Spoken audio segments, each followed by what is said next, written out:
And now, here's your host of Shaping Success, Wes Tankersley. What is up, everyone? Welcome to Shaping Success. Good morning. It is Monday morning. Hope you had a great weekend. We are getting ready to rock this with Robert. If you are paying attention right now and you hear this, please go over to Apple Podcasts and give us a review.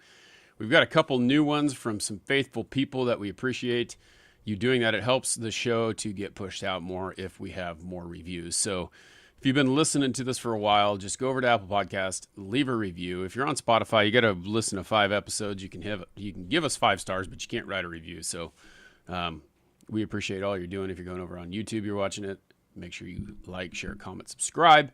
That helps as well. Robert, good morning. Good morning. Happy Monday. How is your week? Oh, man, I'll tell you what. It has been a stressful scenario in my house, but we got it. We're getting there. Sold the house on Friday, or got an offer, accepted it on Friday. Spent all weekend trying to find our next house, which, you know, I don't think I've ever not had, I don't know how many houses you've bought, but I don't know if I've ever not had a stressful scenario when I've bought or sold a house, because it's always... And I asked the lender yesterday, because that's kind of the toughest part, is like trying to get the mortgage ironed out. And he's like, nope, they're all this way. I'm like, well, that sucks. Yeah, I've done, I don't know, a dozen. Yeah. And there's been easier ones, and there's been harder ones, but nothing has ever been quote unquote easy. Yeah. It's crazy too, because the banks make it so hard for you to get a loan, yet they get bailed out, or it's like going to the bank, right? All right. They take your money real easy. So you write a check, you stick it in your bank account, they'll take it. Right then and there, they'll stick it in there. It's in there. You want that money back, you can go take it out. But like if like you make a payment on something and they mistake a number or something like that, it takes 3 days to get a refund. So you can instantly take my money, but you can't instantly give it back to me. It's insane. Yeah, it's there's a lot of regulations. It's not the most efficient and fluent, but as I was telling you before we got online, you know, it was me playing around with my AI, which I've been training for several years. Yeah. And we were writing an app for an iPhone. And so we were going back and forth, step by step, writing an app. And it gave me some instructions. And I looked and I went, that's wrong. You're putting in the wrong file. And I literally said, that was not right. The file was supposed to be daily overview view.swift. The AI thought for 29 seconds and says, you're right. I mixed up the file. Let's fix the other file only. And I laughed as I sent it out to my friends, and I mentioned this to you. I said to my friends as I sent out this little clip of what happened, I wonder if, you know, Skynet just got messed up, you know. Right. It was like, I was not supposed to use the nuclear weapons? Damn. I mean, let me fix that. Right. So the way the large language models are made they're made in, and I asked the AI to tell me what its problem was. I said, what's your problem? Why can you not follow instructions? And it said, because a large language model optimizes and aggregates. It's never answering the question. And, you know, you start looking at that. So the idea that you're thinking on a computer that says step 1, step 2, in other words, the way code is written, do line 1, do line 2, do line 3. And you think that's the way it's thinking. It's not. The AIs are not thinking that way because they're aggregating. So the idea that you're getting code is not. So I literally have to tell it, would you please think like a computer so we can do this? Because if you think like a human, which is what you're trying to map is human intelligence, you're doing a really, really poor job of it because you're a very young, large language model. And I get that. But because you're approximating and aggregating everything, you're never answering the question. Like, I have to tell the AI, yes or no answer. Because what it will give you is it will give you a long answer. Right. because it's what it's used to doing. If so you have to literally ask it a yes or no question. Yeah. Trying to ask Siri questions, she's saucy. Nikki says, Yeah. Siri gets saucy. But you just have to understand how this stuff is how it functions, because you're never going to get it to do what you think you're going to get it to do. And it's not Skynet. It's not going to take over the world. Why? Because it's trying to approximate human thinking, and it's never going to get there because of the common sense. It doesn't have a common sense module. Yeah. It doesn't realize that it's because I've said to it, please do step by step, right? And its response is step 1, step 2, step 3. And I ask it, what happened to one step at a time? Oh, I forgot. Right. You forgot? No, I was optimizing and approximating and aggregating, not answering your question. So that's the thing about AIs. Don't worry that it's ever going to get to that stage, because the way they've designed the model won't allow it to get to that. It's literally won't be allowed to get there, Right. because it'll always be trying to figure out how to think like a human. Yeah, and it's crazy because everyone expects it to just be the big straight answer. But I use it for writing ad copy and things like that for my posts on Instagram for no matter what it is. Like, we'll use it to write. Nikki uses it to write like the description for all the clips that we have on Shaping Success at my Wes Tankersley on Instagram, and then I use it I'll put together clips or pictures or things like that for my Shade Bros site, and it'll be the same thing. I'll have it do that. And don't ask it to make a picture, because if you ask it to make a picture and you tell it, like I've given it, I go, here's my brand guide. So like I've saved my brand guide in there. Please use my brand guide to create me a description on the picture or whatever. And it'll send it to you and it'll make it. And then it won't use the brand guide. And it's like, please leave it exactly the same, but just change the font to what the brand guide is. And it'll go back in there and it'll change the picture. It'll change the font. It'll change all kinds of crap. And you're like, dude, why can't you understand that I need it to be exactly like it was? It was great the first time. You just didn't put the verbiage in there with the right font. And I end up going through that about 3 or 4 times, and I'm like, screw it. I'll do it myself. Right. And what you're doing is you keep thinking, like most of us, that this is a black and white logical progression, right? That's what you're doing. It doesn't think that way. It's always aggregating, optimizing, and you're like, well, Jesus, can it not answer yes or no? Well, Right. in a very, very limited, definitive way, yes. But you have to actually tell it to do that. And then it still is like, bristling to give you an explanation that you don't want. Yeah, it's fighting with itself to try and be smarter than it is. It's overthinking. Right, but I mean, it's extremely effective for taking large amounts of data, or searching the web, or things like that. Or it's like a very smart Google. Don't make it try to do anything else. Don't try to ask it to write a PhD level paper. It can't. Right. It can't even write, to be honest with you, a senior level paper. So all the marketing material and stuff people are selling you is all horse crap, Right. because you're still dealing with the same large language model in the way it thinks. I mean, but it can do, let's give it credit for what it can do. It can blow through a hell of a lot of information real quick and organize it. Yeah, I mean, it's A lot definitely quicker than you and I can.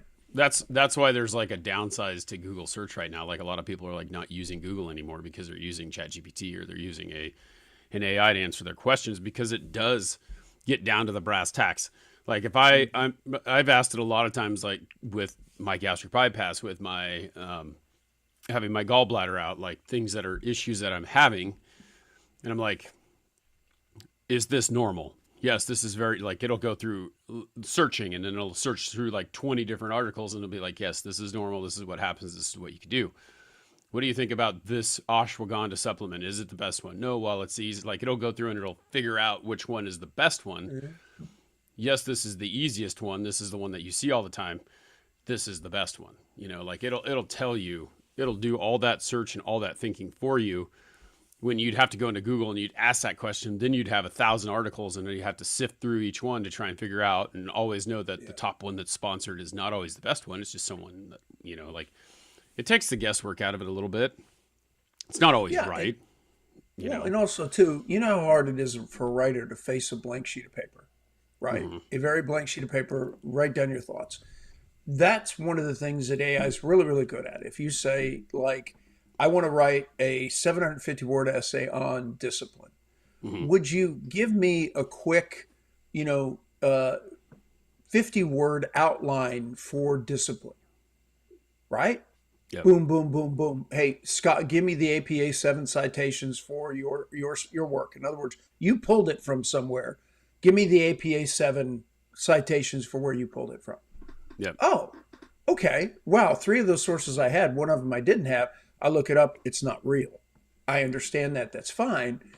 But the point is it's going through a lot of the stuff that we would go through that it would take you hours to do on Google. Right. It's doing it in 7 seconds. Yeah, and people complain they think that AI is going to like replace them, but the reality is like, would you want that replacing you? It's not really going to happen. But what it is going to do is it's going to make people more efficient. And if it makes people more efficient, then it makes it so that there's more opportunity for other people to do more. You have to kind of look at it that way. It's if you're trying to write a book and you're spending hours writing down each citation, like you said, or you could have someone else put it and you copy and paste it, how much faster is it going to make writing that book for you? Oh, it's a ton faster. So let me tell you an AI story. So I am inbound to Memphis International Airport. Okay, Memphis International Airport has what are called parallel runways. There's 2 runways that are parallel to each other, and so it's the FedEx depot place, and so there's just a lot of traffic coming in and out. So there's these parallel runways. So we're coming into the parallel runways at 45s like this, and then you turn down this way to land. So there's 2 planes coming this way on a 45, and then they make a turn in. Piece of cake. Well, we were in 0-0 conditions. That means neither one of us could see crap because that's just what it was. But we're all on instrument flight plans. So basically what happens is they basically vectoring me in a 737. I'm not a 737 at this point. I'm a little 4-seater, really like a BMW of planes. So I'm over on this side, and I'm basically making the turn down the runway at a 5-mile final. So I get ready to make the turn, and I hit the autopilot as I turn to straight to the runway, so that it will go ahead and take me down. I don't have to worry about any of that aspect of it till I hit the threshold. So I'm going to go turn it over to autopilot so that I can do something else. So as I turn straight, I hit autopilot, and instead of going straight, autopilot turns me into the other plane. Oh, wow. Right? And of course, immediately I smash off the autopilot and adjust. Right? And you're like, what would have happened if you were flying AI? Well, there would have been a crash between a 4-seater plane and a 737. Yeah. Why? Because that's what the AI did. Why did it do it? Because in its little brain, it was going to go circle back around to make the landing. I'm like, you don't need to circle back around. We're already going straight, dude. Yeah. And so and it just so happened I happened a passenger with me who went, what in the hell was that? I said, that is when an AI is doing what it thinks best to optimize, and that's not what you need to do. And at the same time, the tower comes on and says to me, hey, Cirrus 414 Tango X-ray, let me know when you see the 737. And I'm thinking, I don't want to see the 737. Yeah. That's way too close. But the point is that I get his point, because as we were dropping, we finally got out of the clouds right at the last minute, like we were at 600 feet, 700 feet, something like that. At that point, I said 737 in sight, final runway, whatever the hell it was, runway 18. But my passenger was like, oh my God, if you weren't here, the AI would have crashed us. I said, yeah. Yeah. That's why you'll never have pilots leaving planes. Yeah, because there's got to be some of that human thought process in there, because just like you said, it's like it's going to do the most efficient thing. And if it's not trained, and who knows what it takes to train it. I mean, I can't remember what it was. I was watching a movie the other day that had, I think it has Matthew McConaughey in it, where there was a AI plane, same kind of thing, where it decides what the best thing to do is. And it's basically, the worst case scenario. It's like, well, we have to kill these people, because if we kill these people, then less people will die. But it's not going to attempt to try and do the other thing, which was save, those people in a different way. So it's kind of like Yeah. they think logically in order, but it's not the right order, and it's not what a human would think, and so they're not there. That's all there is to it. Well, that miracle on the Hudson, for example, when he decided to ditch it in the river, right? Right. That's not a decision an AI can make. That's the reason why the captain's there. That's a decision that after the bird strike, he knew what his problem was. And basically what he said at that point was, okay, where's my open spot? Yeah. And so, because he spent infinite amount of hours doing the same thing we all do, which is Right. engine out. You're at altitude, 2,000 feet. Where are you putting it down at? Because you're not restarting it because Right. you got a bird strike. So the question is what does the AI do at that point? Well, can you get it to do it? I don't care if it can. I know what the pilot's going to do. Yeah, was that the movie too? Like where there was another one that was like that too. Another the movie Flight, but like the AI had tried every scenario that there was, and every single pilot tried to land it in I think it was the Hudson one. They tried to go land it back at the runway, and there was no way Right. where he was at that he could make it happen. And he was the only one who made it happen the way that he made it happen. So they were Yeah, trying to and that's convince a lot of- themselves, though, that like it was that he could have done something different, but they kept testing the different scenarios in a simulator, and they could never make it happen the way that he made it happen, or what they wanted Yeah, to happen. and some of it is, to be honest with you, is gusts of wind. There's all kinds of little things at the end, that in my book I have that one crash that I had, and the fortunate point is I crashed on the end of the runway, which was really kind of cool, and I could reuse the plane. But it was a crash nonetheless because I was engine out. I just happened to make it to the concrete.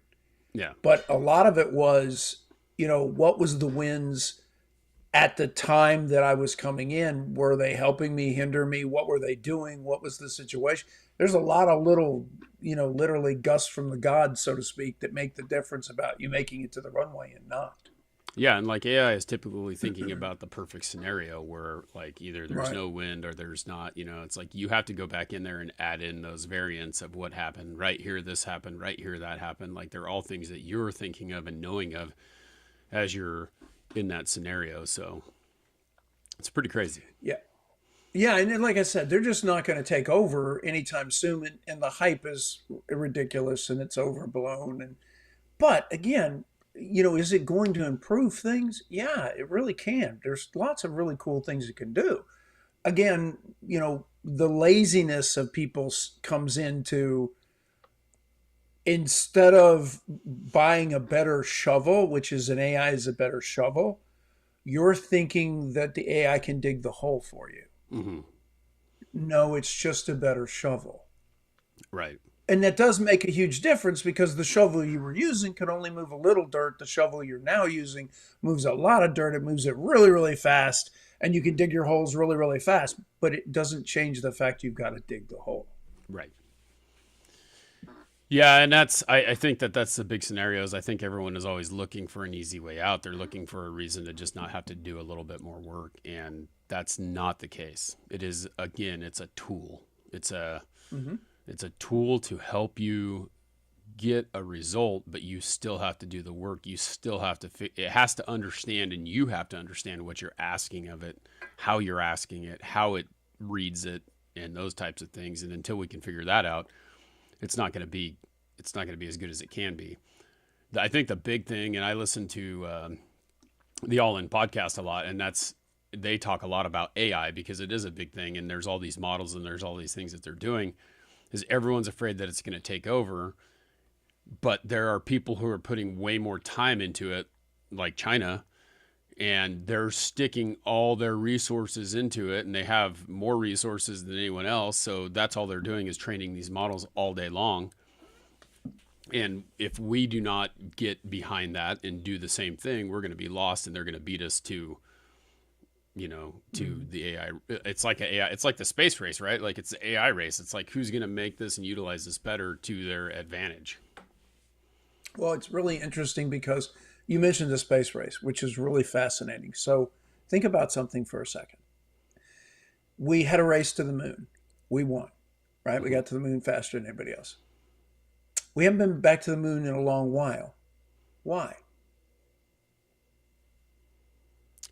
Well, I mean, because I don't know. I mean, because it's expensive, because the ships are old, because they don't have the right technology to get there. There's no advantage to going there. Yeah. See, we have to remember that the end result is okay, if there were buckets of gold on the moon, Hmm. everybody would be going back. The reality is, we got to the moon and we found out there's some rocks here. Yeah. Oh, and guess where the rocks came from? Not from the moon. The Well, it's rocks not were even a distributed on the moon. yeah, and that's why it's now like you think of like Elon Musk. It's going to Mars because Mars is the most atmosphere. They feel like that's the closest planet to us that it's going to have the best chance of having an atmosphere like we have that we can live on, and so they're going to work towards that before they work towards going back to somewhere where you cannot really live anyway, right? Right. But the thing that you kind of understand is they're telling you what the objective is. For example, computers were supposed to make work less, and we were supposed to become a paperless society. That did not work out. So the objective of computers did not work out the way we expected. Now, there were lots of really, really cool things Hmm. that came from it, but that wasn't what the objective was. So the AI objective is to, stated, is to do X, Y, or Z. Here's the point. Don't be surprised if that's not what the objectives ends up being, but we end up with all these side benefits. But Right. AI doesn't work out the way you think because it doesn't meet the objective of quote unquote replacing humans. Hmm. It doesn't actually replace us. It just makes us more efficient. So, in other words, you have an office, instead of having 11 employees, you have six incredibly efficient employees that just rock it. They love it. Their job satisfaction goes through the roof, blah, blah, blah, blah, blah, all kinds of side benefits. But the idea of actually replacing people was, yes, I knocked my payroll down by 35%, but I didn't eliminate people. Right. Right. So we got to be careful that the forecast matches what we think it can happen, because we just flat don't know. Right. We Yeah. don't And know. and again, that's kind of back to the fact that like we were talking about. Yes, it may replace one person, but it's going to create an opportunity in another place because now there is more opportunity for more to happen. Right. And all we have to do is just remember with the hype, it's like, it's not saying AI doesn't have a value. It'd be like saying that the internet didn't have a value. Right. Come on, man. Really? I mean, of course it had a huge value. The reality is, but it may not have been the value that everybody thought originally, but what it's worked out to be is really, really cool. It's just that the hype gets so overblown. These figures get so overblown. Like, for example, commercial office space. Nobody's ever going to work in an office again. Right. Well, guess what they're finding out? They're finding out that, yes, in some cases, people can stay home and be efficient. But what they're also finding is we really need to be there because that team concept matters, Right. right? Oh, it's The it's people a feed big off of each other. yeah. That's a big thing that I don't think that a lot of people see anymore. Like I notice it with my 11-year-old. It's like Idaho was a little bit better about, but I still don't think this is going to make a big difference. Like with COVID, Idaho is a lot better about keeping kids in classes. So when kids were out of classes for a year, in California, they're out of classes for 2 years. They're learning how to do things all on their computer. They don't get that social interaction. So now I walk into a restaurant with my 11-year-old and she's making an order, which like your parents would have you make your order, right? Because that's part of talking to someone. You're looking at the waiter. You're saying, yes, I would like to have this. Thank you, please, and thank you. Like having that interaction even with the waiter. She's like this. Can I get a root beer? Like she's looking down and she's she's kind of talking and I'm looking over and I'm going, grab her head, turn her head this way, look her in the eyes, ask her, say please and thank you. We walk in to go meet her teacher. She's looking down. What's your name? Tatum. It's like, look her in the eyes, shake her hand. These are things that these social cues that these kids, even with just like a year, have missed. And then with technology, having a phone, we're walking around looking at houses, and I didn't tell my daughter she could have her phone because she has a phone, but the phone is to me, it's like, nope, you're going to put that down there. It's an emergency only thing. Don't use it. But she knows, like, she's figuring out a way to manipulate it and get to use it. And so she's walking around with the phone, and while we're walking down the street, and it's like, put that in your pocket, go put that back in the car, learn to have a little interaction. And we've lost this. And so that's one of the things that we're going to lose from this, is people being able to actually communicate normally in a normal situation. They just don't have the cues. Well, it also too is one of the things that happens when you and I sit here and talk is ideas strike me because of our interaction, because you and I are talking, right? The fact that we are face to face and we're talking, I get, wow, I'm like, this is really important. This would not happen on a text. Yeah, no. You and I text, Yep. but it's not the same interaction. You and I have talked on the phone. It's not the same interaction. Face to face with the nonverbals included are huge. That's right? one of the hardest And parts about this is I'm sitting here staring at the camera, even though I can see you over here. And if I'm looking over here at your facial cues and seeing what's going on, then I'm not looking at the camera. So it's I know. that's the hardest part about it, is like, I want to see what's going on, and I got a side eye to get the actual thought process, you know? Yeah. Well, but I mean, that's the nonverbals. I got into this altercation with a Taco Bell manager yesterday, and my son was listening long distance in on the stuff, and he said, well, you were kind of hard on her. And I said, you didn't see the nonverbals. Yeah. And he goes, oh, I really didn't. I said, no, if you would have seen the nonverbals, because, me, because of my martial arts background, I don't care what you say. I'm watching your body for cues. Right. And aggression for me in a body cue, you can be sitting there talking and smiling at me, but if I see your body moving in an aggressive manner, I'm responding to your body. I'm responding to your physical cues. I'm not responding to your words. Yeah. And so consequently, she was very aggressive in her nonverbals. And I just simply said, you've got this confused. You're in the customer service business. Right. You're confused. I'm trying to ask a question. I really can't understand you because you got a heavy Spanish accent, and I'm telling you I can't understand you, and you're getting mad at me because I can't understand you. Right. Then you can understand me because you're responding to me. No, I'm saying I understand what you're saying. I get you, but I don't fully understand. Because your accent is so bad. Yeah. What And it's question like are she you was actually frustrated. really asking, and I don't get it? Right. And it was a real simple thing. And it was funny because it was the nonverbals that set me off, that made me so angry, was if we have a difference of opinion and I sit back and with my hands go, Wes, I'm sorry, I don't understand. You look at my hands and stuff and go, oh, Robert's really trying to understand me. Yeah. Right? I could say the same thing and really get in the face here. And all of a sudden, as I lean forward, you start to get this feeling of, oh shit, this is aggressive. Yeah. He's in my space now. Now it's a problem.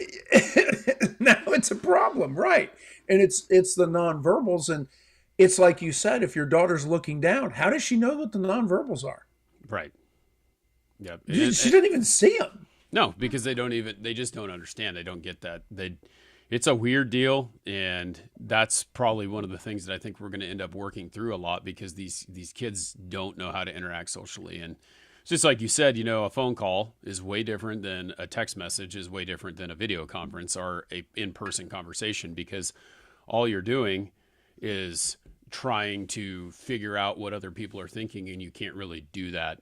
So it's not the same. It's, our text message is like quick and to the point, because that's the way that we do that, where a conversation is more drawn out, longer, and has more detail and entails.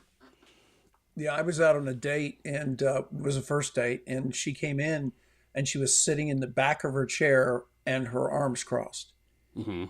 And I was like, okay, now I don't know why she's uncomfortable, but I got to get her comfortable. By the time we were done, she was sitting forward in her chair toward me, elbows on the table, open posture. Yep. And I even told her, I said, when you came in, you were really tense. And she says, what did you say? I said, your body language. Yeah. You were basically telling me you were really uncomfortable. and you were trying to adjust. And she said, well, you didn't look like your pictures. And I said, oh, bad? She said, no, no, good. You looked really good. And I was like confused, and that set me off. And I was like, okay. Again, for whatever reason, she was uncomfortable, and her body language was telling me that. Yeah. And so as somebody tuned to that, I went, let me pull back, be kind, inviting, and let her come forward, which is what she needs to do. And that's what you have to kind of adjust for people. But if you don't know body language, then you don't adjust. Yeah. I mean, that's the thing. It's funny because we've been touring churches lately, and it's the same kind of thing. I'm sitting there. My daughter she's gone to church and she enjoys church. But when we go in there and they start doing the worship, you got people hands in the air, you got people singing, you got this and that. Well, I don't sing. So I'm sitting there in the beginning and I'm watching my daughter, and her arms are crossed like this, and she's just looking, trying to figure out what's going on. Well, she looks like she's mad, like she's not enjoying. And then like in church, you're like, oh, she hates religion. She's forced to be here, this and that, blah, blah, blah. And I'm sitting there going, I'm more like thinking like this. And the next thing I know, my hands are down here. I'm trying to look more, those are the things that you're trying to do. It's how people don't understand that though. Like, oh, this is what people interpret as what this is coming across for me. And I want to be more inviting, so it's a tough one. Well, and I told you, I sent you that because you can now see my hands up here. But I sent you that lady who's the expert in nonverbals, right? And she's really wonderful. And again, I've only watched little bits and pieces of her stuff, but the reality, she's just absolutely wonderful about remembering. She said, being likable is totally in our realm of possibilities. We can be more likable in every situation. We just have to disarm people. Yep. And I'm like, okay, that's really cool. And so she's got some really great suggestions. But once again, this is kind of really, really advanced nonverbals. And we've got an entire generation who can't do nonverbals at all. Yeah, they let can't alone even look the you in the advanced eyes. stuff. Yes. Nonverbals. Yeah, their nonverbal is, oh my God, Yep. Well, really great subject. I hope you guys enjoyed that. Kind of think about that as you go out through your day. Are you inviting people to have a conversation with you? It's as simple as smiling at someone as they walk by, which I don't do. I mean, it's one of those things, like if you talk to me, I'm a completely different person than if you just take a look at me and think, hey, that guy is whoever he is. Robert and I both are pretty big in stature. You got a 6'3" guy walking up to you, you're 5'5", 5'4", and you're probably like, oh, that guy's going to be mean. Just by the way that you look. So you have to be inviting, and you have to help people to understand that you really are who you are. Yep, absolutely true. Well, let's have a great week. We'll catch you guys next week. Stay tuned for the Shaping Success Treasure Valley episodes. They are coming out as weekly too. So we've got one coming out Monday for Robert and I, and then on Thursdays, Shaping Success Treasure Valley. If you guys want to check that out, if you're local. Again, please like, share, and review, subscribe wherever you are. And until next time, I challenge you to find the shape of your success. Have a great Monday, everyone.